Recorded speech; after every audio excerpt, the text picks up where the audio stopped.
Hello friends, আর একটি নতুন ভিডিওতে আপনাদের সবাইকে স্বাগতম। তো বন্ধুরা, আজকে আমরা আলোচনা করব কিছু ফুটবল আপডেটস নিয়ে।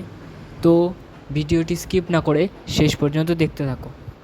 তো বন্ধুরা, আজকের প্রথম আপডেটটি হলো যে মুম্বাই সিটি এফসি নাকি আজকে একটি ফরেন প্লেয়ারের সাইনিং কমপ্লিট করবে এবং আগামী এক সপ্তাহের মধ্যে একটি ডোমেস্টিক প্লেয়ারকে সাইন করিয়ে নেবে। সেই ডোমেস্টিক প্লেয়ারের শুধু মেডিকেল বাকি আছে। মেডিকেল হয়ে গেলেই সেই প্লেয়ারটিকে তোমরা মুম্বাই সিটি এফসিতে সাইন করতে দেখতে পাবে।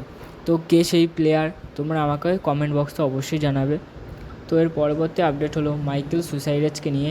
মাইকেল সুসাইরাজকে দুটো আইএসএলের ক্লাব অফার করেছিল, কিন্তু ট্রায়ালসে গিয়ে মাইকেল সুসাইরাজ সেই দুটো ক্লাবকে ইমপ্রেস করতে পারেনি এবং সে সেই জন্য আই লিগের একটি দলে মুভ করে গেছে। তো বন্ধুরা, পরবর্তী সিজন থেকে তোমরা আর মাইকেল সুসাইরাজকে আইএসএলে দেখতে পারবে না, সে খেলবে আই লিগে। এর পরবর্তী আপডেটটা হলো জামশেদপুর এফসিকে নিয়ে। জামশেদপুর তারা তাদের কোচ খালিদ জামিলকে আরও 2 বছরের জন্য কন্ট্রাক্ট এক্সটেনশন করে নিয়েছে। তো আরও 2 বছর, অর্থাৎ 2025-26 যেই আইএসএল হবে সেই আইএসএল পর্যন্ত তোমরা খালিদ জামিলকে জামশেদপুর এফসির কোচ হিসেবে দেখতে পারবে। তো এর পরবর্তী আপডেটটি হলো মোহামেডান স্পোর্টিং ক্লাবকে নিয়ে।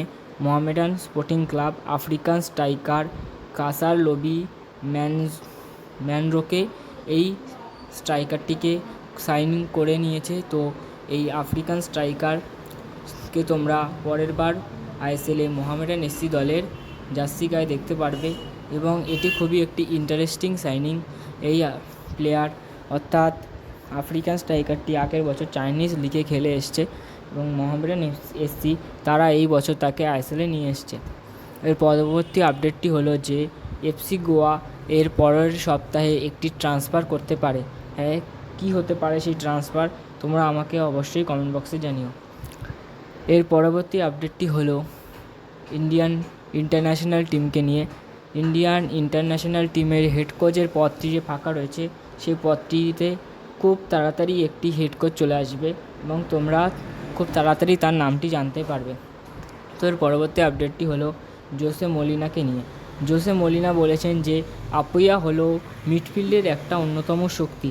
সে গত যে সিজন হচ্ছে সেই সব সিজনগুলোতেই খুব গুরুত্বপূর্ণ প্লেয়ার হয়ে যাচ্ছে তার টিমের জন্য এবং সে কয়েক সিজন ধরে খুবই ভালো খেলছে এবং সে দলের প্রয়োজনে ডিফেন্সিভ মিডফিল্ডারও খেলে দিতে পারে এবং সে ভারতের জাতীয় দলের একজন গুরুত্বপূর্ণ সদস্য, যা আমাদের ভারতের বাইরে যেসব খেলা হবে তাতে সাহায্য করবে।